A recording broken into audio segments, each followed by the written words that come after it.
So when the iPad Pros were announced with the new M1 chip, I was initially as excited as the rest of the people that love the iPad because I love the iPad. But the more I thought about it, the more skeptical I became. To be honest with you, the iPad Pros with an M1 chip have no purpose to exist when iPadOS 14 looks and works like it does right now. Apple also knows that. I'm not saying something that Apple's not aware of.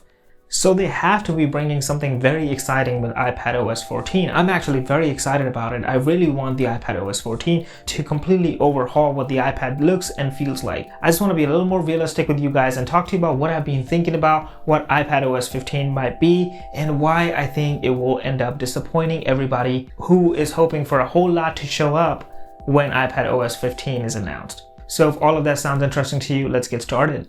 I'm hoping that iPadOS will bring the iPads closer to a fully functional, decked out laptop or desktop operating system. But that's me hoping for the best. And one thing that Apple has never failed to do when it comes to iPadOS is disappoint. Now looking at you, no widgets on the home screen iPadOS 14. Why is that a thing? I think iPads with the M1 chip are nothing special. Don't get me wrong, because I believe M1 is a groundbreaking technology. It's an amazing performer for its price in the laptop and the desktop market. But iPads have had the most powerful chip on the market since 2018. Like, that was something special, and that was the reason why iPadOS was going to change into something way bigger than it is today. That would have happened in 2018 when iPads got the A12X processor. In my opinion, the ultimate move for Apple would be to make the iPadOS act like an iPadOS when you're using it as a tablet and change into a completely different operating system, something way closer to a macOS when you connect it to a large enough high-resolution display, a mouse, and a keyboard. But Apple has been very clear that iPads and Mac exist separately in their own ecosystems, and one shouldn't morph into the other, which basically means one should not compromise the sales of the other, which in turn also hints at the fact that a Mac will always be better than iPad.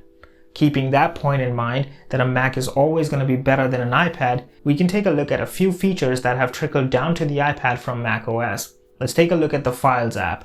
Files app is amazing for iPadOS, but it's nothing compared to what a Finder application can do. If Apple was to bring Finder down to the iPad, there would be much more things that you could do with your iPad. You can also take a look at Safari, because Safari might be better than it has been in the past, but it's not a desktop level internet browser. To be honest with you, none of the other internet browsers that are available on the iPad are any way different than what Safari is. So basically, Apple limits what you can develop in the name of internet browser, and you can't really bring a Chrome engine, or you cannot bring a Firefox engine to render your web pages. So when you're downloading Chrome on your iPadOS, or when you're downloading Opera or whatever other application that you believe is a different or a preferred web browser, and you're not getting the Chromium engine, you're not getting the extension support that comes with Chrome, you're not getting all the bells and whistles that Chrome comes with on a real desktop style operating system.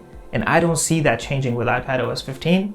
Apple could definitely change all that, and I hope deep down in my heart that Safari becomes one of the options you have on your iPadOS and not just the default one. Another feature that I want from iPadOS 15 would be a monitor support. The iPad's aspect ratio is still 3:4, and most monitors on the market today are 16:9.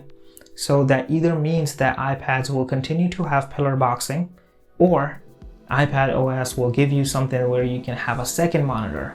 So if you have a second monitor, that will mean Apple is willing to let you have floating application and change windows and maybe have more than 2 windows side by side. It's just something that's too far from iPadOS 14, and I just don't see it happening.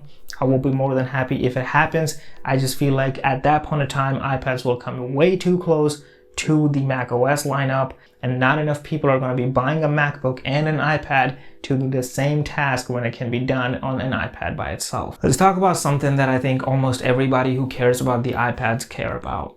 I'm talking about pro level app support. So there's just some kind of a bias on the YouTube community, at least, that people look at pro level applications and then they think of Photoshop, and then they think of Illustrator, then they think of the Premiere Pros and DaVinci Resolve and stuff like that. That is a very biased opinion as an image editor or as a video editor.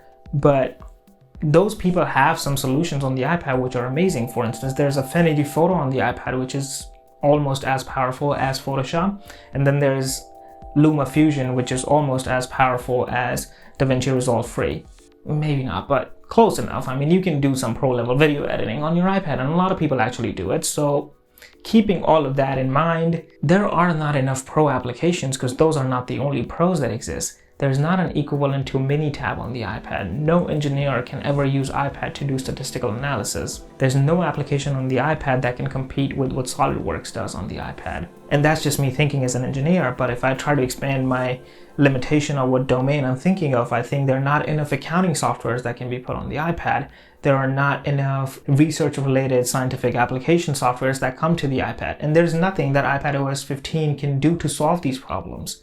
It's just something that these developers have to care about the iPad enough to develop these applications for the iPad. There's another such problem that is directly associated to pros like me. So I use a space mouse. A space mouse is something that lets you control 3D models on a 3D modeling software. And even if SolidWorks was to come down to the iPad, I highly doubt that the company that makes the space mouse will also make drivers for the iPads. Similarly, I have this mouse that I use with my computer. This mouse is a simple mouse that has about 6 extra buttons. Almost everybody has a mouse that has a back and a forward button on it.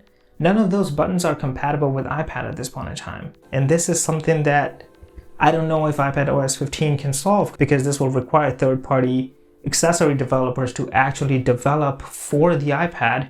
And is that something that's going to happen? I'm not sure. Will iPadOS 15 solve that problem? Probably not. That's all I have for you today. Those are my reasons of why I think iPadOS 15 will not make the iPad an amazing pro machine that we were all hoping for. If you disagree with me, I would love to have a conversation with you in the comment section.